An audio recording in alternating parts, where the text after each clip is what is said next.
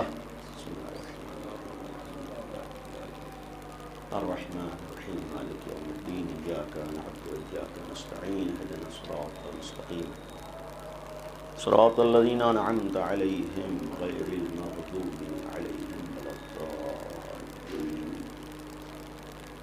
أعوذ بالله السميع العليم من الشيطان الرجيم.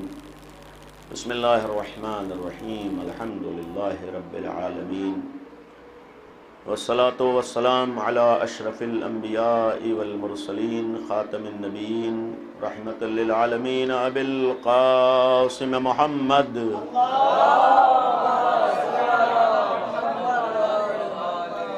وآله الطيبين الطاهرين المعصومين المظلومين لا سيما بقية الله في الأرضين أرواحنا وأرواح العالمين لتراب مقدمه الفداء ولعنة الله على أعدائهم وغاصب حقوقهم وقاتليهم ومنكري فضائلهم أجمعين. أما بعد، قال الله سبحانه تبارك وتعالى وقوله الحق. بسم الله الرحمن الرحيم. وما أرسلناك إلا رحمة للعالمين. صلوات پر محمد وآلہ.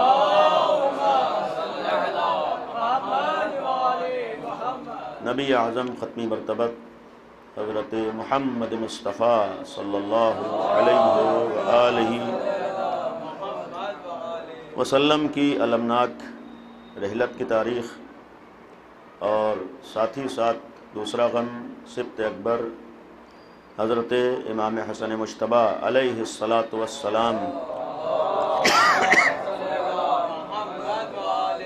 کی شہادت کی تاریخ کل 28 صفر ان دو معصوموں کا غم ہے، اور اسی عنوان سے یہ خمسہ مجالس جس کی ظاہراً آج آخری مجلس ہے، اور اس سے قبل آپ علماء کرام اور خطبہ اعظام سے علمی اور بہترین بیانات سماعت فرما چکے ہیں. آج اختتامی منزل پر ایک طالب علم کے حیثیت سے چند باتیں جوانوں کے لیے اور برادران کے لیے ختمی مرتبت کے حوالے سے، اور اگر وقت رہا تو سبت اکبر کے سلسلے میں بھی چند باتیں. یہ آیت کریمہ مشہور آیت ہے جو نبی کی عظمتوں کو بیان کر رہی ہے، اور بہرحال ہم سب کی پڑھی ہوئی اس طرح کی آیات ہیں، اور ظاہر سی بات ہے کہ آپ لوگوں کے لیے کوئی نئی چیز نہیں ہوگی، سب کے لیے پڑھی ہوئی چیزیں ہیں، جسے مجھے جو آپ لوگوں سے سنانا ہے دوبارہ آپ ہی لوگوں کو سنا ہے، جو آپ لوگوں سے اسی کو دوبارہ آپ لوگوں کو سنانا ہے. پیغمبر کی قرآنی اعتبار سے چند خصوصیات اور چند صفات جو قرآن نے بیان کیا ہے، اس کو قرآن میں بہت سی خصوصیات ہیں، لیکن 5 خصوصیات کا نبی کے سلسلے میں تذکرہ ہے، اور اس کے بعد چند گزارشات بھی ہیں. یہ آیت کریمہ جو آپ کے سامنے تلاوت ہوئی، اس میں بھی ایک صفت کو قرآن نے بیان کیا ہے کہ نبی کائنات کے لیے رحمت ہیں، رحمت للعالمین ہیں. وما ارسلناک الا رحمت للعالمین، کہ ہم نے آپ کو عالمین کے لیے رحمت بنا کر بھیجا ہے. اور اگر رحمت کے سلسلے میں غور کریں تو قرآن کی ابتدا ہی اللہ کے رحمت کے اعلان سے ہوئی ہے، یعنی سورہ حمد جو سب سے پہلا سورہ ہے اس کی ابتدا ہی میں 4 جگہ رحمت کا تذکرہ ہے. بسم اللہ الرحمن الرحیم، پھر الحمدللہ رب العالمین، پھر الرحمن الرحیم، یعنی بار بار رحمان الرحیم ہونے کا تذکرہ ہے. گویا یہ اللہ کے لیے اس کی رحمانیت، اس کی مہربانی کو قرآن نے پیش کیا ہے. اور اہل بیت علیہ السلام بالخصوص نبی اعظم یہ اللہ کی اسی رحمانیت اور رحیمیت کا مظہر تھے، یعنی اللہ کی یہ صفت کی رحمان ہے، رحیم ہے، اس رحمان الرحیم کا مظہر نبی کریم کی ذات گرامی تھی، یعنی مظہر رحمانیت خدا تھے، مظہر رحیمیت خدا بند عالم تھے. اور یہ اس لیے بھی میں نے عرض کیا کہ ہر دور میں اور بالخصوص اس دور میں نبی کی اس صفت کے بارے میں غور کرنے کی ضرورت ہے اور توجہ دینے کی ضرورت ہے۔ مہربانی، رأفت، ہمدردی، ایک دوسرے کا خیال، ایک دوسرے کے ساتھ محبت، ایک دوسرے کے ساتھ اپنائیت، یہ ساری چیزیں اس دائرے میں آ سکتی ہیں۔ قرآن نے صاف صاف کہا ہے کہ وما ارسلناک الا رحمۃ للعالمین، کہ ہم نے آپ کو صرف عالمین کے لیے رحمت بنا کر بھیجا ہے۔ یعنی بہرحال ادبی چیزیں آپ کی نگاہوں میں ہے کہ ہم نے نہیں بھیجا الا رحمۃ للعالمین، یعنی مفہوم یہی ہوگا کہ ہم نے صرف آپ کو کائنات کے لیے، عالمین کے لیے رحمت بنا کر بھیجا ہے۔ اس سے قبل ایک چیز یہ بھی عرض کروں گا کہ آج ہمارے ہاں، بلکہ شیعوں کے ہاں، ہم علی والوں کے ہاں، امیر المومنین کے ماننے والوں کے ہاں، شیعیان علی کے ہاں جو عقیدہ نبی اعظم کے سلسلے میں ہے، وہ عقیدہ کسی بھی امت مسلمہ کے فرقے میں نہیں ہو سکتا ہے۔ یعنی یہ گویا کسی پر طنز نہیں ہے، کسی کے سلسلے میں کوئی گویا سنانے کا مسئلہ نہیں، یہاں ایک حقیقت ہے کہ جو عقیدہ ہمارا ختم مرتبت کے سلسلے میں ہے وہ آج کسی کا نہیں ہو سکتا ہے۔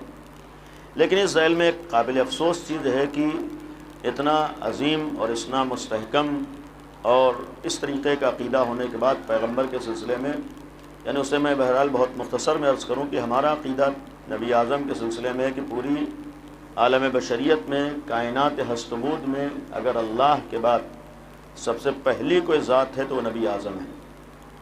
یعنی اللہ کے بعد اگر کوئی ذات ہے تو ختمی مرتبت ہے۔ جب اللہ کے بعد ختمی مرتبت ہیں تو تمام صفات و کمالات کے حامل پیغمبر کی ذات گرامی ہے، تمام عظمتوں کے حامل پیغمبر اکرم ہے۔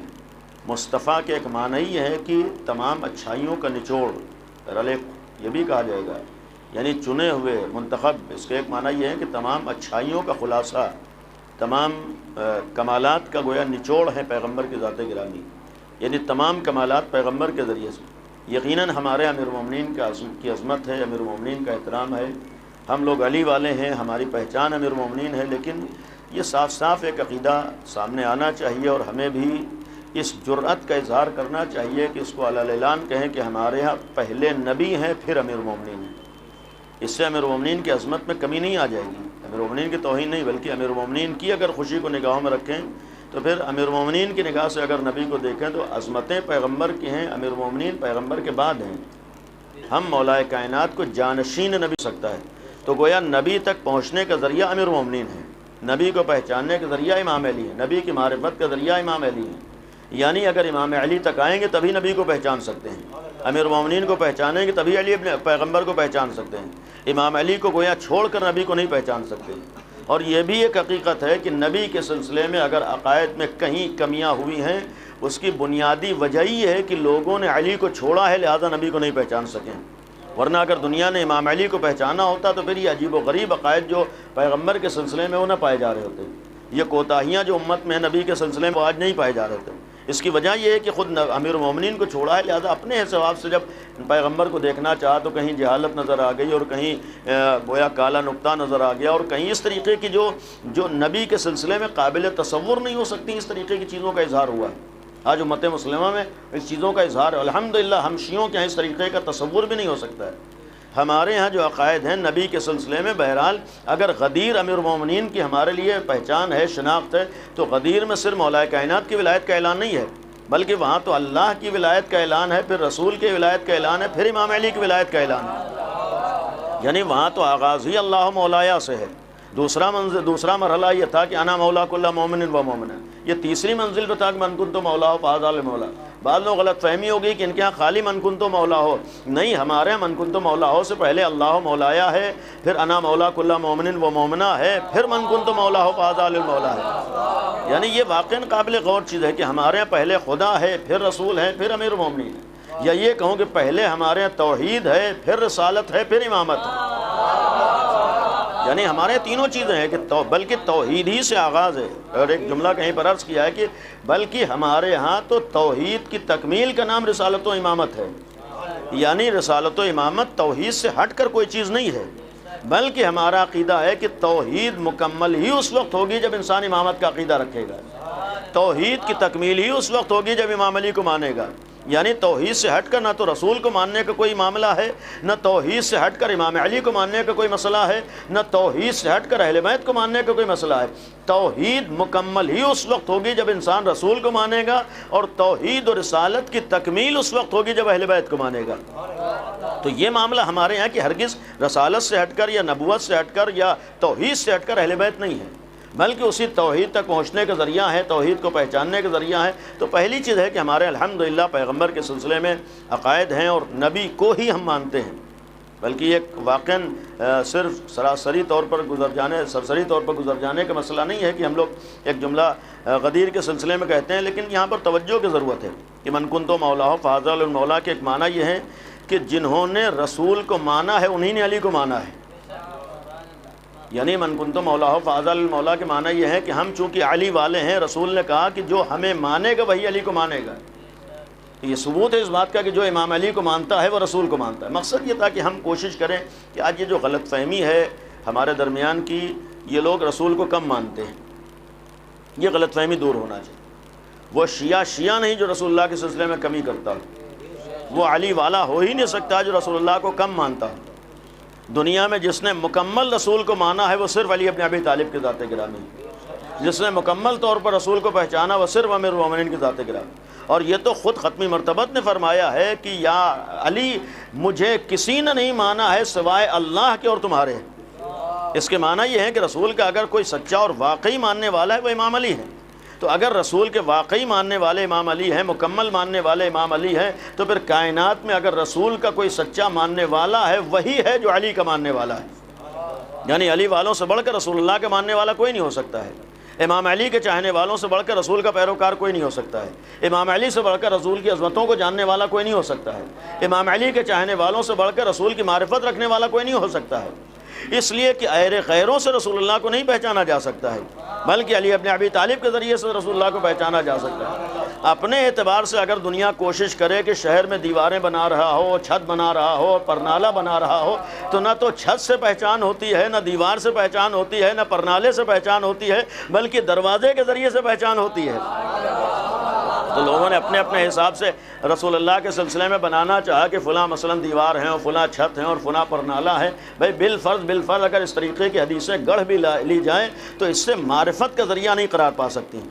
اگر معرفت کا ذریعہ ہے تو صرف امیر المومنین ہے، اس لیے کہ دروازہ ہی تو معرفت کا ذریعہ ہوتا ہے۔ پہلی چیز ہے کہ الحمدللہ ہمارے ہاں پیغمبر کے سلسلے میں کوئی کوتاہی نہیں ہو سکتی۔ نبی کو ہم مکمل مانتے ہیں، پیغمبر کے سلسلے میں ہمارا کوئی عقیدہ ذرہ برابر کمی کا تصور نہیں ہے، اور یہ یقین ہے کہ جب تک عقیدہ رسالت مکمل نہیں ہوگا عقیدہ امامت نہیں ہو سکتا ہے۔ اور اگر ہماری پہچان امامی مذہب ہے، ہماری پہچان شیعہ کا مطلب امامی مذہب یا امامیہ مذہب، تو امامت تک پہنچیں گے اس وقت جب ہماری رسالت مکمل ہوگی، جب رسول کے ماننے والے ہوں گے تبھی تو امام علی کو مانیں گے۔ تو اس کے معنی یہ ہے کہ ہمارے الحمدللہ رسول کی رسالت کا عقیدہ ہے، رسول کی عظمتوں کا عقیدہ ہے، رسول کے کمالات کا عقیدہ ہے۔ اور یہ جو جملہ میں نے عرض کیا کہ اللہ کے بعد دنیا میں اگر کوئی ذات ہے وہ ختمی مرتبت کی ذات ہے، کمالات کے اعتبار سے، فضائل کے اعتبار سے، عظمتوں کے اعتبار سے پہلی ذات ختمی مرتبت کی ذات ہے۔ اور اس کے بعد بہرحال سلسلہ امیر المومنین سے شروع ہوتا ہے، اور ظاہر سی بات یہاں کمی و زیادتی کا کوئی معاملہ نہیں ہے، بلکہ خود قرآن نے کہا ہے کہ امام علی نفس پیغمبر ہے۔ نفس پیغمبر کا مطلب یہ ہے کہ جو کمالات اللہ نے رسول کو دیے ہیں ان تمام کمالات میں امیر المومنین شریک ہیں، جو فضائل اللہ نے رسول اکرم کو عطا کیے ہیں ان تمام فضائل و کمالات میں مولا کائنات شریک ہیں۔ بہرحال اس طریقے کی بعض آج خصوصیات ہیں جو قابل توجہ، لیکن جو عرض کیا کہ 5 خصوصیات قرآن کی نظر میں، بلکہ 5 پیغامات گویا ان صفات کی شکل میں اور ان خصوصیات کی شکل میں۔ پہلی چیز رسول کی ہے کہ رسول پیغمبر رحمت ہیں۔ اس کے معنی یہ ہے کہ اگر ہم نبی رحمت کے ماننے والے ہیں تو جب تک ہماری زندگی میں رحمت و مہربانی نہ آ جائے ہم رسول رحمت کے ماننے والے نہیں ہو سکتے۔ اور اگر رسول اللہ رسول رحمت ہیں تو رسول اللہ ایسا دین نہیں پیش کر سکتے ہیں جس دین میں دہشت گردی کا تصور پایا جاتا ہو، جس دین میں قتل و غارت گری کا تصور پایا جاتا ہو۔ اس کے معنی یہ عرض کروں کہ پھر رسول کا سچا ماننے والا وہی ہوتا ہے جو دنیا میں دہشت گردی نہیں کرتا ہے۔ ابھی اس کے مطلب یہ ہے کہ اگر دنیا میں کوئی اپنے کو مسلمان کہہ کے دہشت گردی کرتا ہوا نظر آ رہا ہو تو اس کا تعلق رسول سے نہیں ہو سکتا ہے۔ اور اس وقت کربلا میں حسین ابن علی نے یزید کے مقابلے پر آ کر پہچانوا دیا تھا کہ یزید جیسے لوگ جو سماج میں دہشت گردی پھیلا رہے ہوں، لاکھ اپنے کو زبان سے مسلمان کہہ رہے ہوں، ایسے افراد کا اسلام سے کوئی تعلق نہیں ہوتا ہے، اس لیے کہ رسول اللہ رسول رحمت ہیں۔ جب رسول رحمت ہیں تو یزید جیسے دہشت گردوں کا رسول رحمت کے دین کا کوئی ان کے ہاں تصور نہیں ہو سکتا، یا ایسے لوگوں کا دین اسلام سے کوئی تعلق نہیں ہو سکتا ہے۔ تو اس کے معنی یہ بھی تھے کہ کسی بھی زمانے میں اگر کوئی یزید کی سیرت پر عمل کر رہا ہو تو ایسے نام نہاد مسلمانوں کا رسول رحمت سے نہ کوئی تعلق ہو سکتا ہے، نہ دین رحمت سے کوئی تعلق ہو سکتا ہے، اس لیے کہ اگر رسول رحمت للعالمین ہیں تو ان کا ماننے والا رحمتوں کا پیغام دے رہا ہوگا، دہشت گردی کا کام نہیں کر رہا ہوگا۔ اور اسی لیے جو سچے رسول کے ماننے والے ہو تو ان کی زندگیوں میں مہربانیاں پائی جاتی ہیں، محبتیں پائی جاتی ہیں، رافت پائی جاتی ہے۔ اور چونکہ میں نے ایک بات عرض کی ہے کہ ہم رسول کے سچے ماننے والے ہیں، خدا کا شکر ہے ہم رسول کے ذریعے سے امام علی کے ماننے والے ہیں، لہذا ہمارے یہاں بھی رحمت و مہربانی سے ہٹ کر کچھ ہو ایسا کوئی تصور نہیں ہو سکتا ہے، یا ہمارے یہاں اختلافات ہوں ایسا تصور نہیں ہو سکتا ہے، ہمارے ہاں کینے و نفرتیں ہوں ایسا معاملہ نہیں ہو سکتا ہے۔ جب ہم رسول رحمت کے ماننے والے ہیں تو ہماری زندگی میں مہربانیاں پائی جاتی ہیں، اگر ہم رسول رحمت کے ماننے والے ہیں تو ہماری زندگی میں رافت پائی جاتی ہے، اگر ہم رسول رحمت کے ماننے والے ہیں تو ہماری زندگی میں محبتیں پائی جاتی ہیں، اگر ہم رسول رحمت کے ماننے والے ہیں تو ہماری زندگی میں یکجہتی پائی جاتی ہے، اگر ہم رسول رحمت کے ماننے والے ہیں تو ہمارے یہاں اتحاد پایا جاتا ہے، اگر ہم رسول رحمت کے ماننے والے ہیں تو ہمارے ہاں نفرتیں نہیں پائی جاتی ہیں، ہمارے ہاں کینے نہیں پائے جاتے ہیں، ہمارے ہاں حسد نہیں پایا جاتا ہے، ہمارے ہاں لڑائی جھگڑے نہیں پائے جاتے ہیں، ہمارے ہاں اختلافات نہیں پائے جاتے ہیں۔ یعنی اگر آج ہم رسول رحمت کا غم منانے کے لیے بیٹھیں تو ہمیں اپنی زندگی میں اپنے سماج میں یہ بھی دیکھنا ہے کس حد تک اس رحمت کا نمونہ ہمارے سماج میں پایا جاتا ہے، اور اگر ہم رسول رحمت کے ماننے والے ہیں تو پھر ہمیں طے کرنا ہوگا کہ ہم اپنی زندگی میں آپس میں محبتوں کو قائم کر کے یہ ثبوت پیش کریں گے کہ رسول رحمت کے ماننے والے ہیں۔ ہمارے اختلافات کا تصور نہیں ہو سکتا، ہمارے رنجشوں کا، میں نے کئی جگہوں پر عرض کیا ہے کہ ہمارے نظریات الگ ہو سکتے ہیں، اختلافات نظریاتی اعتبار سے ہو سکتے ہیں، لیکن جو رسول علی کا ماننے والا ہوتا ہے وہاں راستے الگ نہیں ہوتے ہیں، یعنی وہاں فکریں الگ ہو سکتی ہیں، سوچ الگ ہو سکتی ہے، نظریہ الگ ہو سکتا ہے، ایمان میں بہرحال درجات الگ الگ ہو سکتے ہیں لیکن راستہ الگ نہیں ہوتا ہے۔ ہم سب کا الحمدللہ راستہ ایک ہے، جب ہم سب کا راستہ ایک ہے تو ہمیں ایک رہ کر اور اس یکجہتی کو باقی رکھ کر ثبوت دینا ہے کہ ہم علی والے ہیں۔ آج کے زمانے میں سب سے بڑی جو دنیا کی بلکہ دشمنوں کی کوشش یہ ہے کہ ہم ہی ایک نہ رہنے پائیں۔ آج سب سے زیادہ جو کوشش ہے کہ ہمارے ہی درمیان اختلافات ہوں، لہذا ہم کو اہل بیت کی تمنا کو پورا کرنا ہے، ان کے دشمنوں کی تمنا کو پورا نہیں کرنا ہے۔ کہ دشمنوں کی تمنا یہ ہے کہ یہ ایک نہ رہنے پائیں، لہذا بہت سے اس طریقے کے مسائل آج ہمارے یہاں آتے ہیں، اور بالخصوص جب ہم طلاب علوم دینیہ ہوتے ہیں تو بہت سے مسائل ہمارے ذریعے سے لوگوں تک پہنچنا ہوتے ہیں، لہذا اگر دنیا والے سماج میں کوئی فتنہ پھیلانا چاہتے ہیں تو پہلے ٹارگیٹ علماء کو کرتے ہیں، اس لیے کہ بہت سی چیزیں انہی علماء کے ذریعے سے، طلاب کے ذریعے سے سماج تک پہنچتی ہیں۔ ایک صلوات پڑھ دیں بر محمد و آل محمد۔ ظاہر بات ذریعہ علماء ہوتے ہیں، ذریعہ طلاب ہوتے ہیں، لہذا وہ اگر سماج کو برباد کرنا چاہتے ہیں، پبلک کو برباد کرنا چاہتے ہیں تو پہلے ہاتھ رکھتے ہیں علماء و طلاب کے اوپر۔ انہیں معلوم ہے کہ اگر یہ ہمارے راستے پر آ گئے تو پبلک تو خود بخود آ جائے گی۔ اس کے معنی یہ ہے کہ سب سے زیادہ ہمیں حساس رہنا ہے، اور یہ ایک معاملہ بہرحال خالی مجلسوں میں پڑھنے والا نہیں ہے، خالی نقطوں والا نہیں ہے، خالی واہ واہ والا نہیں ہے، بلکہ آج بیٹھ کر سنجیدگی سے سوچنے والا ہے کہ ہم اگر علی والے ہیں تو ہمیں ایک رہنا ہے، ہم اگر حسین کے ماننے والے ہیں تو ہمارے درمیان آپس میں اختلاف نہ ہونے پائے، ہم اگر آل محمد کے چاہنے والے ہیں تو ہمارے درمیان رنجشیں نہ ہونے پائیں۔ میں نے یہی عرض کیا کہ فکریں الگ ہو سکتی ہیں لیکن راستہ الگ نہیں ہے، سوچ الگ ہو سکتی ہے لیکن ہمارا مقصد الگ نہیں ہو جاتا ہے، ہمارے نظریات الگ الگ ہو سکتے ہیں لیکن ہمارا مشن الگ نہیں ہوتا ہے۔ ہم سب کا مشن اہل بیت ہے، ہم سب کا راستہ آل محمد ہے، ہم سب کا مقصد امامہ زمانہ ہے۔ جب ہمارا مقصد وہ ہے تو پھر ہمارے اختلاف نہیں ہو سکتا ہے، لہذا آج ہمیں کوشش کرنا ہے کہ ہمارے درمیان اختلاف نہ ہونے پائے۔ اور پھر کبھی کبھی اس طریقے کے مسائل کو لایا جاتا ہے کہ جہاں پر انسان آسانی سے جذبات میں آ جاتا ہے، کبھی ولایت کا مسئلہ ہوتا ہے، کبھی شہادت ثالثہ کا مسئلہ ہوتا ہے، کبھی قمازنی کا مسئلہ ہوتا ہے، کبھی عزاداری کا مسئلہ ہوتا ہے، لیکن انہی مسائل میں ہمیں جذبات کے بہاؤ میں نہیں بہنا ہوتا ہے بلکہ سنجیدگی کے ساتھ آل محمد کے مشن کو نگاہوں میں رکھ کر آگے بڑھنا ہوتا ہے۔ یعنی یہ ہمارے لیے کبھی کبھی حساس معاملہ ہو جاتا ہے۔ اتنا یقین رکھیے، بہرحال ہمارے بہت سے مومنین بھی موجود ہیں، یقین رکھیے کہ ہم میں سے کوئی ایک بہکتا ہے، یہ دسیوں کے بہکنے کا سبب بن جاتا ہے۔ یعنی یقین رکھیے کہ ہم میں سے ایک انحراف کا شکار ہوتا ہے تو بہت سے انحراف کا شکار ہو جاتے ہیں۔ لہذا جتنی ذمہ داری عام لوگوں کی ہے اتنی اس سے زیادہ ذمہ داری ہم طلاب علوم دینیا کی ہوتی ہے۔ اس لیے کہ جیسے بھی حالات ہوں، چاہے مالی اعتبار سے اہمیت دی جائے نہ دی جائے، اور تعاون کے اعتبار سے کوئی اہمیت دی جائے نہ دی جائے، سپورٹ کے اعتبار سے اہمیت دی جائے نہ دی جائے، لیکن بعنوان عالم بہت سی باتوں کو لوگ سن لیا کرتے ہیں۔ آج یہ تو اتنا کم از کم ہے کہ بعنوان ذاکر بہت سے لوگ باتیں سن لیتے ہیں۔ آج تو معاملہ یہاں پر عالم و ذاکر کا یہاں تک ہو گیا، کوئی بھی ہو اس کی باتیں سننے پہ تیار ہے۔ یعنی اب تو یہ بھی طے کرنے پہ تیار نہیں ہے کہ سامنے والا اس لائق ہے کہ یہ باتیں بیان کر سکے، لائق نہیں ہے۔ یعنی ہمارے ہاں تو اتنی زیادہ سادگی ہے، اتنی زیادہ ہمارے ہاں گویا حسن ظن ہے کہ ہم یہ بھی دیکھنے پہ تیار نہیں ہوتے ہیں کہ سامنے والا جس مرض کا علاج کر رہا ہے خود وہ ڈاکٹر بھی ہے یا ڈاکٹر نہیں ہے۔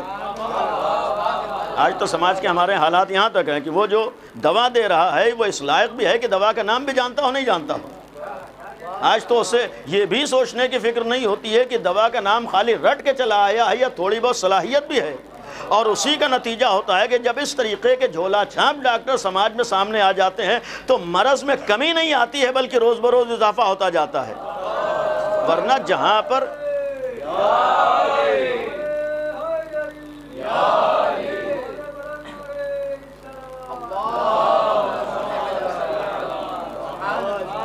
چونکہ بہرحال اپنے برادران کے درمیان گفتگو کر رہا ہوں، اس لیے ایک طالب علم کی حیثیت سے بہرحال یہ ایک ہماری ذمہ داری ہے کہ ہم خود جذبات میں نہ آئیں۔ بہت سے ایسے مسائل ہوتے ہیں اور جن مسائل کو بنیاد بنایا جاتا ہے، اور واقعی یقین رکھیے اس وقت یہ بھی ایک بہت بڑی کوشش ہے کہ کون سے مسائل ہمیں آپس میں ایک دوسرے سے الگ کریں گے۔ اس طریقے کے مسائل کو باقاعدہ اہمیت دی جاتی ہے، یعنی جو مسائل ہم لوگوں کو ایک کرتے ہیں ان کی جانب توجہ نہیں ہوتی، جو مسائل اختلاف ڈالتے ہیں ان کی جانب بہرحال بہت زیادہ آج اسے بڑھاوا دیا جائے۔ تو ہم یہ کوشش کریں کہیں ایسا نہ ہو کہ دشمن کے مشن کا حصہ ہم بن رہے۔ یعنی اگر دشمن فساد پھیلانا چاہتا ہے، جھگڑا کرانا چاہتا ہے، اختلاف پیدا کرنا چاہتا ہے، مومنین کو آپس میں دور کرنا چاہتا ہے، کہیں ایسا نہ ہو کہ دشمن کا اہلِ کار ہم بن رہے ہیں۔ اس لیے کہ یقین رکھیے دشمن ہمیشہ خود سامنے نہیں آتا ہے۔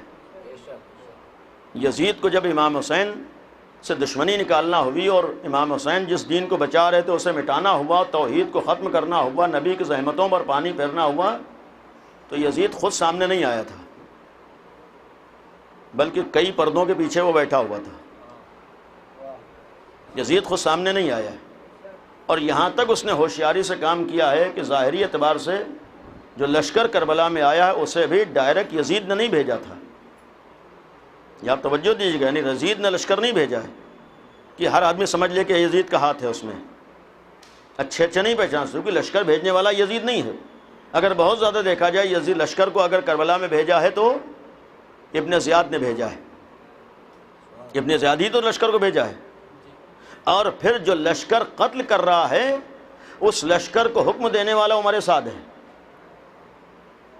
یعنی ظاہری اعتبار سے اگر غور کیا جائے تو یزید کا کوئی رول کردار نہیں ہے، یزید امام حسین کا دشمن نہیں دکھائی دے رہا ہے، امام حسین کا اصل مخالف یزید نہیں دکھائی دے رہا ہے۔ سب سے پہلے یا تو شمر سامنے آ جاتا ہے، بہت زیادہ اگر آدمی آگے بڑھ گیا تو عمر سعد سامنے آ جاتا ہے جس نے شمر کو اسلحہ دیا ہے۔ آدمی ظاہری اعتبار سے دیکھنے والا یہی تو کہے گا کہ امام حسین کا مخالف شمر ہے، یا ایک قدم اگر آگے بڑھ گیا تو کہے گا امام حسین کا دشمن عمر سعد ہے۔ لیکن یہ اگر ہم کربلا تک آئے ہیں تو اتنا ہمیں یقین ہونا چاہیے کہ ہم یہ پہچانیں کہ اصل مجرم اور اصل دشمن کون ہوتا ہے۔ توجہ دیجیے گا، اگر ہمیں کربلا تک آئے ہیں، عزاداری کی ہے اور عزادار حسین ہیں، تو ہمارے اندر اتنا جذبہ ہونا چاہیے، اتنی صلاحیت ہونا چاہیے، اتنا شعور ہونا چاہیے کہ ہم اپنے حقیقی اور واقعی دشمن کو پہچان سکتے ہوں۔ ایک صلوات پڑھیے بر محمد وآل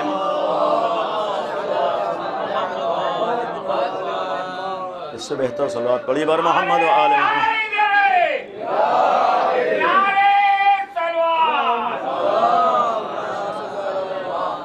دیکھیے غور کیجئے گا، جو میں عرض کرنا چاہ رہا ہوں کہ آج ہمارا کام ہے اپنے دشمن کو پہچاننا۔ کربلا کا مطلب یہ ہے کہ ہم دشمن تک کیسے پہنچے یہ بھی ہمیں معلوم ہے، یا دشمن کتنے حربے اپنا سکتا ہے یہ بھی ہمیں معلوم ہے۔ امام حسین کے اگر یزید کا مشن تھا کہ ہم اللہ کے دین کو مٹا دیں، رسول کی زحمتوں کو مٹا دیں، اسلام کو ختم کر دیں، اور امام حسین چونکہ اس دین کے محافظ ہیں لہذا امام حسین کو قتل کر دیں، تو وہ خود سامنے نہیں آیا ہے، یہاں تک کہ اس نے لشکر بھی نہیں بھیجا ہے۔ اس نے بیچ میں ابن زیاد کو رکھا، ابن زیاد نے عمر سعد کو بھیجا ہے، اور کربلا میں آ کر عمر سعد حکم دے رہا ہے کہ امام حسین کو قتل کر دو۔ تو خنجر شمر کے ہاتھ میں ہے، خنجر دینے والا عمر سعد ہے، اور عمر سعد کو بھیجنے والا ابن زیاد ہے، ابن زیاد کو معین کرنے والا یزید ہے۔ یعنی یہ توجہ کے لائق ہے کہ آج ہم یہ بھی غور کریں کہ اصل مجرم کون ہوتا ہے، اصل دشمن کون ہوتا ہے۔ سادہ فکر رکھنے والے افراد، صرف ظاہر کو دیکھنے والے بہت سے افراد یہی تو کہیں گے کہ امام حسین کا اصل دشمن اور مخالف شمر ہے۔ بہت زیادہ آدمی آگے بڑھے گا، کہے گا کہ عمر سعد ہے، اس سے زیادہ آدمی آگے نہیں جا سکتا ہے۔ یعنی یہی تو کہے گا دین کا دشمن یا تو شمر ہے، یا جس نے شمر کو تلوار دی ہے عمر سعد وہ ہوگا۔ لیکن یہ احسان ہے کربلا میں جناب زینب کا، یعنی یہ احسان ہے کربلا میں جناب زینب اور امام سجاد کا کہ انہوں نے کربلا سے کوفے اور کوفے سے شام تک جا کر دنیا کو یہ بھی پیغام دیا ہے کہ اگر تم اصل مجرم اور اصل دشمن کو پہچاننا چاہتے ہو تو جس کے ہاتھ میں اسلحہ ہو، جو سامنے آ رہا ہو، اسی کو اصل دشمن نہ سمجھ بیٹھنا۔ اگر تم نے شمر کو اصل دشمن سمجھ لیا تو تم مقصد تک نہیں پہنچ پاؤ گے، تم اپنے مشن تک نہیں پہنچ پاؤ گے، تم اپنے مشن کی حفاظت تک نہیں پہنچ سکتے ہو۔ تمہیں تو پردوں کے پیچھے چھپے ہوئے اصل مجرم کو پہچاننا ہوگا۔ لہٰذا اگر ہم کربلائی ہیں، کربلا کے ماننے والے ہیں، عزادار امام حسین ہیں، تو آج کے زمانے میں بھی ہمیں پتہ ہونا چاہیے کہ اصل دشمن اور اصل مجرم ہے کون۔ کبھی کبھی جو لوگ سامنے آتے ہیں ہم انہیں پہچانتے ہیں کہ یہی مجرم ہے، نہیں، یہ تو چند ٹکوں میں بکے ہوئے افراد ہوا کرتے ہیں۔ کوئی تھیلی کی لالچ میں اپنا ضمیر بیچ رہا ہوتا ہے، کوئی رے کی لالچ میں اپنے ایمان کا سودا کر رہا ہوتا ہے، لیکن اصل مجرم تو پردوں کے پیچھے بیٹھا ہوتا ہے۔ ہم ان بکے ہوئے افراد کو نہ دیکھیں بلکہ یہ دیکھیں کہ ان کے پیچھے اصل طاقتیں کیا کام کر رہی ہیں۔ لہذا ہمارے اندر اتنا شعور ہو، اگر ہم طالب علم ہیں، اگر ہم مومن ہیں، اگر ہم علی والے ہیں، تو ہمارے اندر اتنی صلاحیت ہونا چاہیے کہ اصل دشمن کون ہے اور دشمن کا مشن کیا ہے، دشمن کا مقصد کیا ہے۔ آج ہم لوگ کبھی کبھی آج ہمارے یہ بھی تو جھگڑا ہے کہ اصل دشمن سے مطلب کیا ہے، جو سامنے ہے اس کے بارے میں بات کیجیے۔ اس کے معنی کربلا والے ہم نہیں ہیں، کربلا کو نہیں سمجھا ہے۔ یعنی ہمیں خالی شمر ہی کو برا نہیں کہنا ہے، ہمیں خالی عمر سعد کو برا نہیں کہنا ہے، بلکہ عمر سعد و شمر سے پہلے ہمیں یزید کو برا کہنا ہے، تبھی تو ہم نے کربلا کو سمجھا ہے۔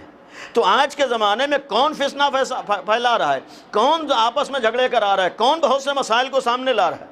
ہم یہ سمجھتے ہیں کہ فلاں آدمی ہے، فلاں انسان ہے، فلاں انسان ہے، نہیں ہے، فلاں آدمی اور فلاں انسان تو نہ معلوم کتنے پیسوں میں بکا ہوا انسان ہے۔ اور یہ تو دنیا کے ہر انسان جانتا ہی ہے کہ سب سے زیادہ اگر کوئی اپنے دین و ایمان کو بیچتا ہے تو لفافوں اور تھیلیوں کی وجہ سے بیچ دیا کرتا ہے۔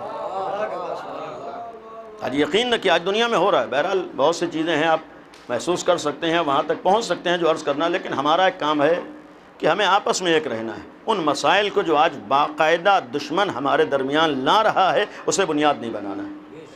جو میں نے بعض جملات عرض بھی کر دیے، چاہے عزاداری کا معاملہ ہو، سینہ زنی کا معاملہ ہو، قمع زنی کا معاملہ ہو، تشہد کا معاملہ ہو، نماز کا معاملہ ہو، یہ مسائل حل کرنا ہمارا اور آپ کا کام نہیں ہے۔ ہم زندگی بھر لڑتے رہیں گے، کینے اور نفرتیں تو بڑھ جائیں گی، مسئلہ حل نہیں ہوگا۔ ہمارا ایک کام ہے کہ جنہیں ہم نے اس دین تک پہنچنے کا ذریعہ مانا ہے ان کے اوپر ہم فیصلہ کریں۔ یعنی اس راز سے عرض کر رہا ہوں کہ اگر ہمارا نظام تقلید کا عقیدہ ہے، نظام مرجعیت کے ماننے والے ہیں، تو پھر شریعت کے مسائل کو حل کرنا ہمارا کام نہیں ہے بلکہ عالم دین سے پوچھنا ہمارا کام ہے۔ ہم ممبر پر بیٹھ کر شریعت کو لاکھ حل کرنا چاہیں زندگی میں حل نہیں کر سکتے۔ ہمارا کام ہے جو شریعت بہرحال اہل بیت نے بتائی ہے اسے سمجھنے کے لیے ہمارے سامنے علماء موجود ہیں، مراجع موجود ہیں، جو وہ فیصلہ کریں وہ ہمیں ماننا ہے۔ لہذا یہ بھی ایک معذرت سے بات عرض کر رہا ہوں کہ اگر ہم طالب علم ہیں، اگر ہم ذاکر ہیں، اگر ہم خطیب ہیں، تو ہمارا کام دین پہنچانا ہے، دین بنانا نہیں ہے۔ اس لیے کہ الحمدللہ غدیریوں کا ایک مزاج اور پہچان ہی ہے کہ یہاں دین بنایا نہیں جاتا ہے، بلکہ دین جو ادھر سے آتا ہے اسے پہنچایا جاتا ہے۔ تو اگر ہم غدیری ہیں تو ہمارا مزاج بھی غدیری ہونا چاہیے، یعنی اپنی فکروں کو دین نہ بنائے، اپنی سوچ کو دین نہ بنائے، اپنے نظریات کو دین نہ بنائے، بلکہ جو دین غدیر میں مکمل ہو گیا ہے اسے سمجھ کے پہنچانے کی کوشش کریں۔ اور اگر آج یہی طے ہو جائے کہ جو دین وہاں مکمل ہوا ہے اسے پہنچانا ہے تو بہت سے مسئلے حل ہو جاتے ہیں۔ جہاں اپنے نظریات پیش کیے جاتے ہیں، جہاں اپنی فکریں پیش کی جاتی ہیں، دین ہمارے فکروں کا نام نہیں ہے، دین ہمارے نظریات کا نام نہیں ہے، دین جو ہماری سمجھ میں آ جائے اس کا نام نہیں ہے۔ آج بہرحال بہت سی بڑی ایک تعداد ہے جس کی سب سے بڑی المیہ اور کوشش یہ ہے کہ جو ہماری سمجھ میں آیا بس وہی دین ہے۔ بھئی دین کے لیے ہماری سمجھ میں معیار نہیں ہے، اور سب سے بڑی غلط فہمی بہت سے لوگوں کے ذہنوں میں یہ ہے کہ جو ہم سمجھے اسے دین کہتے ہیں۔ نہیں، ہمیں یہ کوشش نہیں کرنا ہے کہ جو ہماری سمجھ میں آئے وہ دین ہے، کوشش ہمیں یہ کرنا ہے کہ ہماری سمجھ دین کے مطابق ہو جائے۔ اصل کوشش یہ کرنا ہے کہ ہماری سمجھ دین کے مطابق ہو جائے۔ اگر یہی سب طے کر لیں کہ ہماری سمجھ دین کے حساب سے ہو تو پھر آج بہت سے مسئلے حل ہو جائیں گے۔ ہمارے آپ نے دیکھا ہوگا کہ آج یہ چھوٹے چھوٹے مسائل جو اختلافی ہیں اور زبردستی کے مسائل ہیں، اس کو حل کرنے کے لیے بہت سے طلاب کا بھی آج مزاج ہے کہ وہ کتابوں میں ڈھونڈا کرتے ہیں، کوئی اپنے مطلب کی حدیث مل جائے، کوئی اپنے مطلب کا جملہ مل جائے، کوئی اپنے مطلب کی آیت مل جائے۔ یعنی ہمارے یہاں پہلے ایک نظریہ قائم کر لیتے ہیں، پھر اس کے لیے دلیلیں ڈھونڈا کرتے ہیں۔ اسے حق نہیں کہا جاتا ہے۔ یعنی پہلے نظریہ قائم کر کے دلیلیں ڈھونڈتے ہیں، ان لوگوں کی پہچان حق نہیں ہوتی ہے۔ حق والوں کی پہچان ہی یہ ہوتی ہے کہ پہلے دلیل کو دیکھتے ہیں اور دلیل کی روشنی میں اپنا عقیدہ قائم کرتے ہیں۔ اپنی فکر کو ہمیں دلیلوں کی روشنی میں نہیں ہے کہ ہم نے جو سوچ لیا بس اس کے حساب سے ہم دلیل ڈھونڈیں۔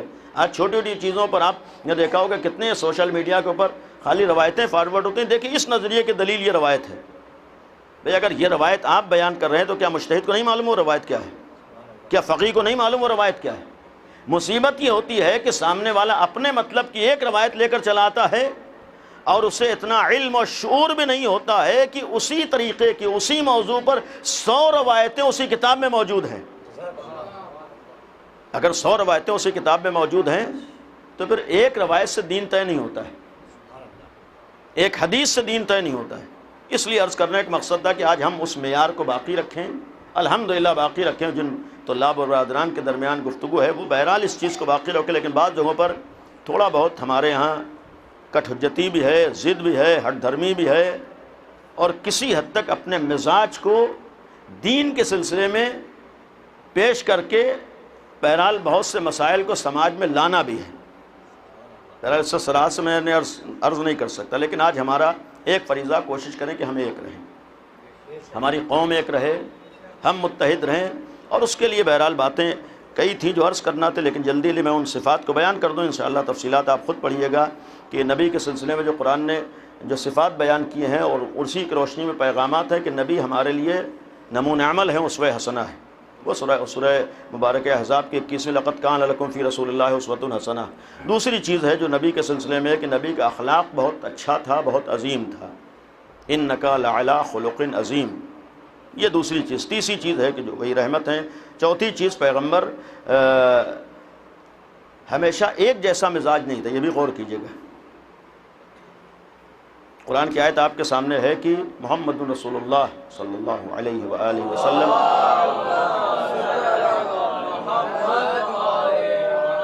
کہ والذین معہ،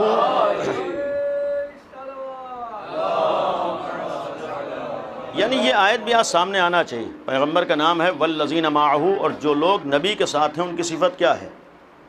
ان کی صفت یہ ہے اشداء علی الکفار رحماء بینہم۔ یہ دونوں چیزیں ہیں، دشمن کے لیے سخت ہیں، اپنوں کے لیے مہربان ہیں۔ یہ پیغمبر اور صرف پیغمبر نہیں بلکہ جو لوگ نبی کے ساتھ ہیں ان کی صفت کو قرآن نے بیان، اشداء علی الکفار رحماء بینہم۔ یہ گویا مزاج ہمارا بھی ہونا چاہیے، دشمن کے خلاف سخت ہو اور دوست کے لیے مہربان ہو۔ آج بعض جگہوں پر مسئلہ الٹا ہے، آج دشمن سے ہم سے کوئی مطلب نہیں ہے، دوستوں کے لیے سخت بنے ہوئے ہیں۔ یعنی آج بہت سی جگہوں پہ یہی مسائل ہیں، جبکہ قرآن بالکل اس کے برعکس کہہ رہا ہے اشداء علی الکفار رحماء بینہم، یہ ہماری صفت ہونا چاہیے. یعنی اگر ہمارا اختلاف ہو تو ناصبیوں سے ہونا چاہیے، ہمارا اگر اختلاف ہو تو دشمنان اسلام سے ہونا چاہیے، ہمارا اختلاف ہو تو دشمنان رسول اکرم سے ہونا چاہیے، ہمارا اختلاف ہو تو امیر المومنین کے دشمنوں سے ہونا چاہیے، اگر ہمارا اختلاف ہو تو امام حسین کے دشمنوں سے ہونا چاہیے، ہمارا اگر اختلاف ہو تو صدیقہ طاہرہ کے دشمنوں سے ہونا چاہیے، ہمارا اختلاف ہو تو دین کے دشمنوں سے ہونا چاہیے. یعنی جو اصل دین کا دشمن ہے، جو حقیقی دشمن ہے، اس کو ہم بھولے ہوئے ہوتے ہیں اور سارے جھگڑے آج آپس میں ہوتے ہیں. یعنی جہاں قرآن یہ حکم دے رہا ہے کہ ہمیں آپس میں مہربان ہونا ہے، دشمنوں کے خلاف ہونا ہے، یہاں دشمنوں سے ہماری کوئی مطلب نہیں ہے، کوئی فکر نہیں، آپسی میں ایک دوسرے کے خلاف ہے. نہیں، یہ مولائیت نہیں ہے، یہ حسینیت نہیں ہے، یہ امام حسین کا عشق نہیں ہے، اسے امام علی کا عشق نہیں کہا جاتا ہے. اگر واقعاً مولائی ہیں تو ہم سب ایک رہیں اور آپس میں فساد نہ پھیلا رہے ہوں، بلکہ اگر اپنی طاقت، اپنی انرجی، اپنی قوت، اپنی زبان، اپنے ہنر کا استعمال کر رہے ہوں تو دشمنان اسلام کے خلاف، دشمنان دین کے خلاف. اور اس کے نمونے آج آپ دنیا میں بہت سارے دیکھ رہے ہیں. اس وقت واقعاً کون صحیح اسلام کا پیروکار ہو، کون بنام اسلام کا دشمن ہے. آج بھی اس طریقے کے بہت سے افراد ہیں. یعنی بہت سے چھوٹے چھوٹے مسائل کے اوپر جہاں آئے دن فتوے آیا کرتے ہیں، یہ چیز شرک ہے، یہ بدعت ہے اور یہ حرام ہے. یعنی مسلسل یہ کاروبار ہے جو کارخانوں سے اس طریقے کے فتوے نکلا کرتے ہیں. لیکن اس وقت صریحی جو دشمن اسلام بیٹھا ہوا ہے، جو علی الاعلان اپنی دشمنی کا اظہار بھی کر رہا ہے، جو ابلیس و شیطان کے راستے کے اوپر چل رہا ہے، آج یہی فتویٰ دینے والے ایک فتویٰ ایسے دشمنان اسلام کے خلاف نہیں دیتے. یعنی یہ مزاج ہمارے درمیان نہ ہو. آج یقیناً اس طریقہ کے کردار ہے. یعنی صراحت سے عرض کرو کہ سب سے بڑا اس وقت انسانیت کا دشمن اسرائیل ہے، سب سے بڑا اس وقت انسانیت کا دشمن صہیونیزم ہے، اور اس کے پیچھے امریکہ جیسی ظالم طاقت ہے. لیکن کتنے لوگوں کو یہ ظالم طاقت دکھائی دیتے ہیں؟ آج تک کتنے فتوے ان لوگوں کے خلاف آتے ہیں؟ ابھی آپ نے بہرحال بات یہ کہنا بھی چاہیے کہ پارا چنار کا واقعہ آپ نے سنا ہوگا. یہی طاقتیں آج تک کتنا اسرائیل کے خلاف کھڑی ہوئی، کھڑے ہونا تو دور کی بات ہے، آج تک ایک لفظ اسرائیل کے خلاف نہیں کہا. تو اسلام کا مطلب یہ نہیں ہوتا ہے کہ آپ دشمنوں کو بھول جائیے، آپس میں قتل عام کر رہے ہوں. تو اگر وہاں یہ چیز غلط ہے تو یہی چیز اگر ہمارے درمیان ہو رہی ہو تو یہ بھی غلط ہے. یعنی ہمارا کام آپس میں حسینیوں کے درمیان الجھنا نہیں ہے، بلکہ ہم حسینیوں کو مل کر یزیدیوں کا مقابلہ کرنا ہے. آج ہماری کوشش ہو کہ ہم حسینی ایک رہیں اور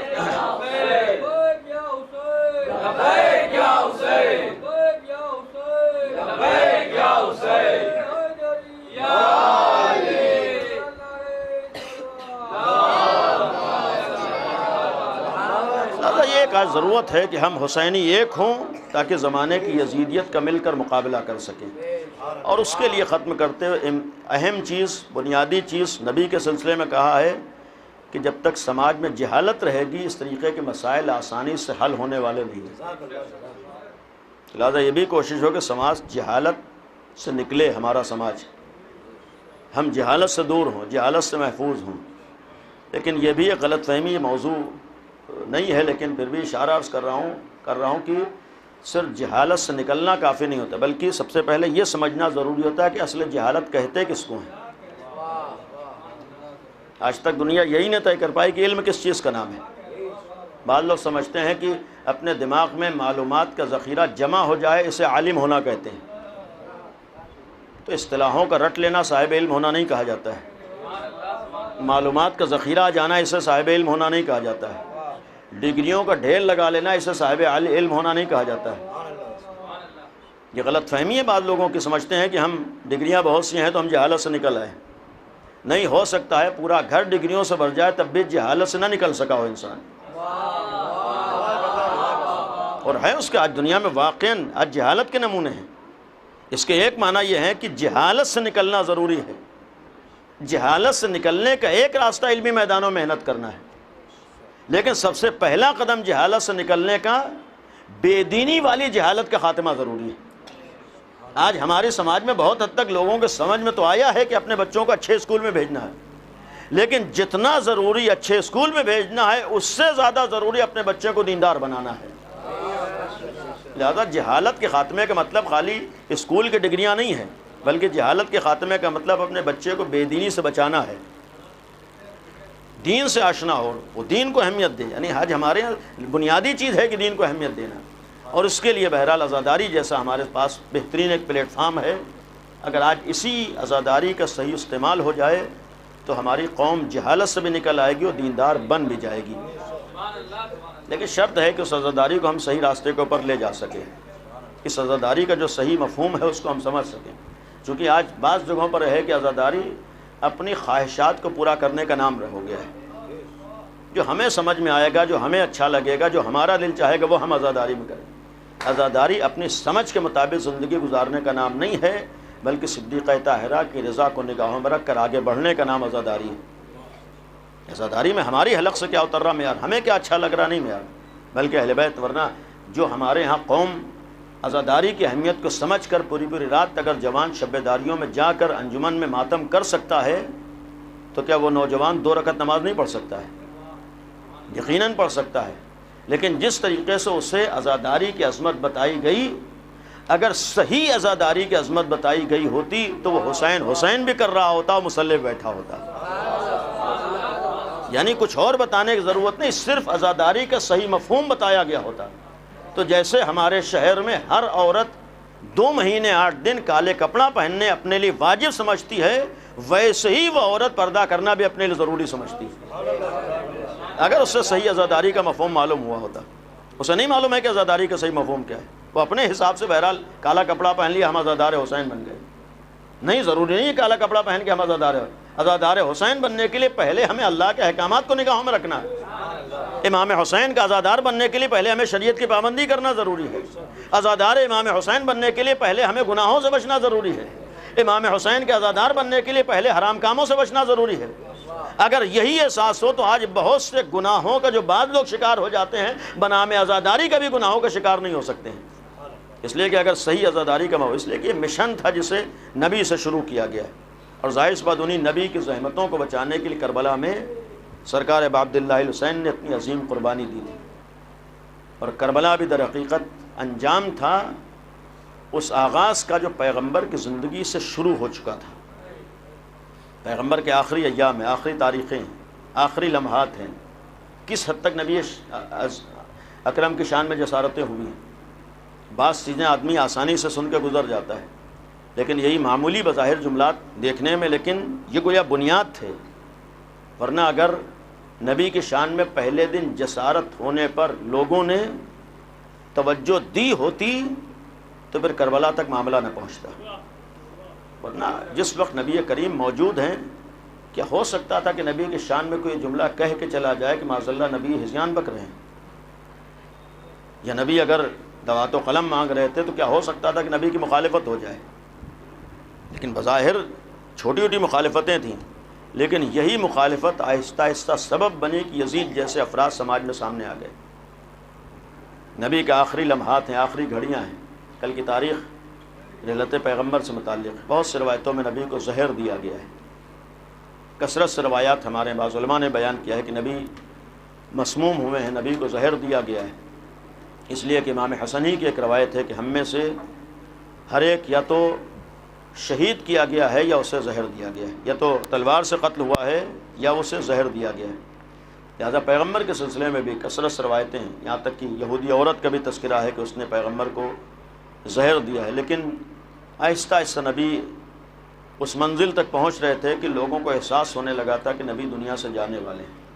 آخری وقت کی جو روایتیں ہیں، بیٹی سرہانے بیٹھی ہوئی ہے، باپ کو حسرت سے دیکھ رہی ہے.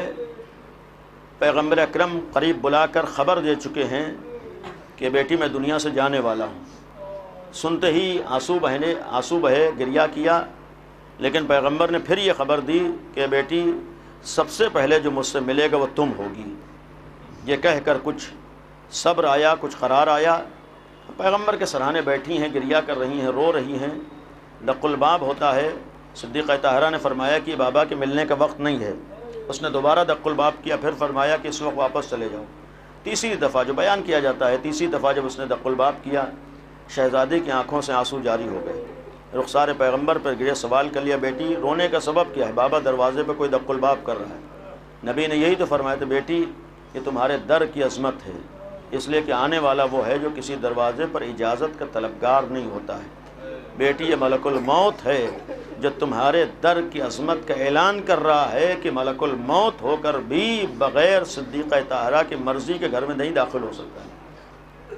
بہرحال یہ اپنی جگہ پر سوچنے والی چیز ہے کہ آج اس موقع پر ملک الموت نے در صدیقہ طاہرہ کی عظمت کا اعلان کیا تھا، لیکن اسی تقریباً ایک ہفتے کے اندر کس طریقے سے اس در کی عظمت کا پاس و لحاظ رکھا گیا۔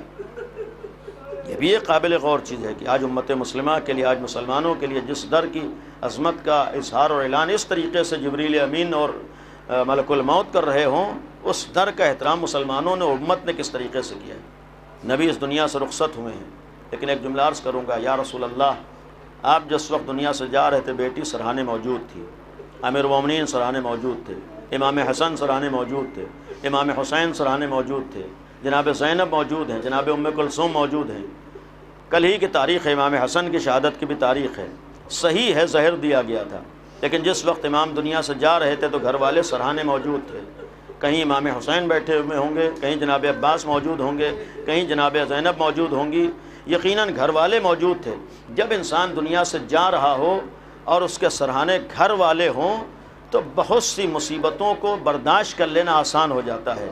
عزیزو محسوس کیجئے نبی دنیا سے رخصت ہوئے ہیں، امام حسن کل کی تاریخ میں دنیا سے گئے ہیں، لیکن جس وقت یہ دو شخصیتیں شہادت کے مرحلے سے گزری ہیں، دنیا سے گئی ہیں، تو آخری لمحات میں اپنے موجود تھے۔ جانے والا جب اپنوں کو اپنے درمیان دیکھ لیتا ہے تو کچھ نہ کچھ سکون ہوتا ہے، جانے والا جب اپنے عزیزوں کو اپنے سرحانے دیکھ لیتا ہے تو کچھ نہ کچھ انسان کے لیے منزلیں آسان ہو جایا کرتی ہیں۔ میں دنیا سے جا تو رہا ہوں، ہمارے گھر والے نگاہوں کے سامنے موجود ہیں، اپنے نگاہوں کے سامنے موجود ہیں۔ عزیز و رسول اکرم دنیا سے گئے، آخری لمحات میں اپنے سرحانے موجود تھے۔ امام حسن شہید ہوئے ہیں، آخری لمحات میں اپنے سرحانے موجود تھے، لیکن صرف ایک منظر ایسا ہے کہ جہاں پر جانے والا جا رہا ہے اطراف میں اپنا کوئی نہیں ہے سوائے دشمنوں کے۔ اب محسوس کرو جب آخری لمحات میں رسول جا رہے تھے، بیٹی رو رہی تھی، پیغمبر سمجھا رہے تھے، دلاسا دے رہے تھے، صبر کی تلقین کر رہے تھے، امیر المومنین کی آنکھوں سے آنسو جاری ہیں، پیغمبر اکرم دلاسا دے رہے ہیں، صبر کی تلقین کر رہے ہیں، امام حسن دنیا سے رخصت ہو رہے ہیں، امام حسین کی آنکھوں سے آنسو بہ رہے ہیں، امام حسن دلاسا دیتے ہوئے یہی تو فرماتے ہیں، لا یوما کا یوم کا یا ابا عبداللہ، اے بھیا حسین ہم سب کی مصیبت ایک طرف ہے، تمہاری مصیبت ایک طرف ہے۔ یعنی آج اگر میں جا رہا ہوں، سرحانے تم موجود ہو، آنسو بہا رہے ہو، کل کربلا کا میدان ہوگا، جب تم گھوڑے سے زمین پر آؤ گے تو اطراف میں کوئی نہ ہوگا سوائے دشمنوں کے۔ عزیزو ذرا محسوس کرو، دنیا سے انسان جا رہا ہو، اطراف میں دشمن موجود ہو، کسی کے ہاتھ میں تلوار ہو، کسی کے ہاتھ میں نیزہ ہو۔ عزیزو شاید یہی تو وجہ تھی کہ جب جناب زینب تلے زینبیہ پہ آئی ہے، دیکھ کے تڑپ گئی تھی۔ دنیا میں کوئی بھی دنیا سے رخصت ہوتا ہے، اس کے سرحانے اپنے موجود ہوتے ہیں، گریا کر رہے ہوتے ہیں، لیکن سرزمین کربلا پہ نبی کا نواسا ہے، دنیا سے جا رہا ہے، چاروں طرف دشمنوں کا نرغہ ہے۔ اور عزیز و رسول جس وقت دنیا سے رخصت ہوئے ہیں، صدیقہ طاہرہ کے غم اور صدیقہ طاہرہ کے اس امتحان کو محسوس نہیں کیا جا سکتا ہے۔ پیغمبر کا چلا جانا گویا جناب سیدہ کی یتیمی کا دن تھا، پیغمبر کا دنیا سے رخصت ہو جانا نبی اعظم کے بعد امیر المومنین کے تنہا ہو جانا تھا۔ امیر المومنین کے درد کو کوئی نہیں محسوس کر سکتا۔ امیر المومنین کے لیے کتنا بڑا امتحان آیا ہے۔ زندگی میں مولا کائنات کی روایت کے مطابق جو سب سے بڑا امتحان آیا ہے، سب سے سخت منزل آئی ہے، یا تو نبی کا دنیا سے رخصت ہونا تھا یا صدیقہ طاہرہ کا دنیا سے رخصت ہونا تھا۔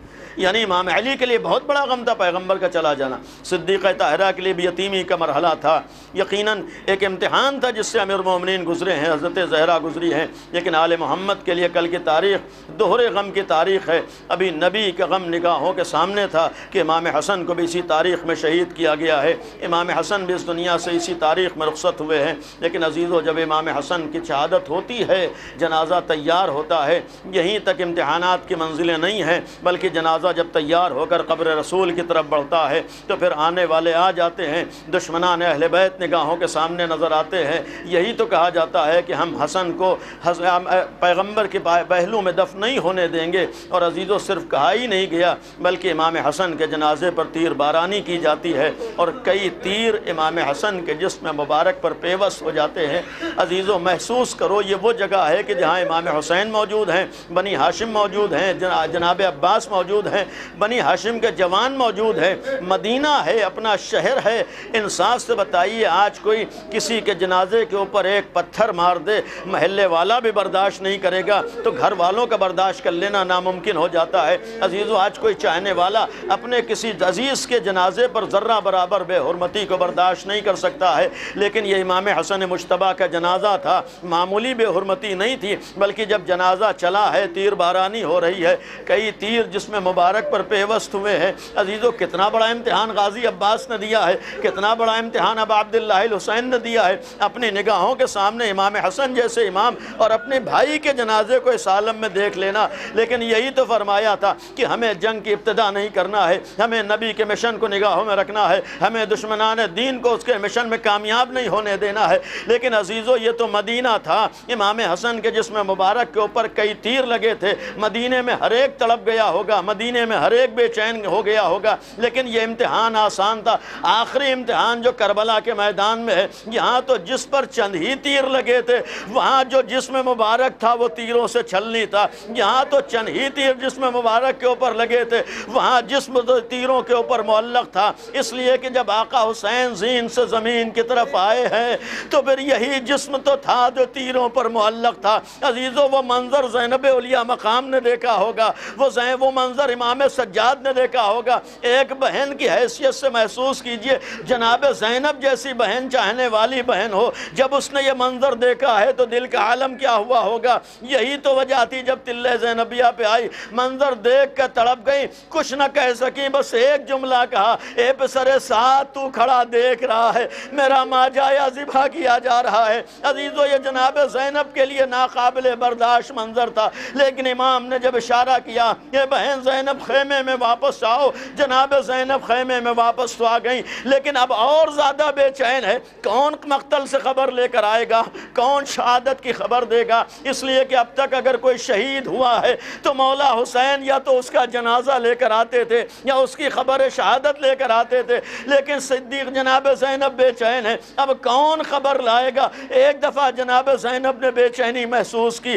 زمین کربلا کو جھٹکے آ رہے ہیں، سیاہ آندھیاں چل رہی ہے، بے چین ہو گئی، سمجھ تو گئی، لیکن امام سجاد کے پاس آ کر کہا، اے میرے لال غش چوکو، کیا قیامت آ گئی، پھوپھی اماں ذرا خیمے کا پردہ ہٹائیے۔ جب خیمے کا پردہ ہٹا، یقیناً نبی کا جانا بہت بڑا امتحان تھا، امام حسن کی شہادت بہت بڑا امتحان تھی، لیکن کسی نے وہ منظر نہ دیکھا تھا جو کربلا میں امام سجاد نے دیکھا ہے۔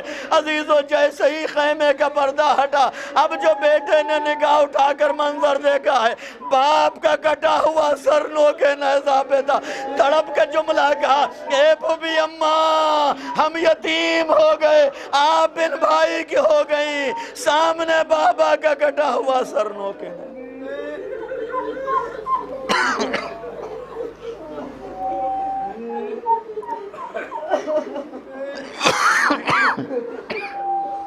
اللہ لعنت اللہ علی القوم الظالمین۔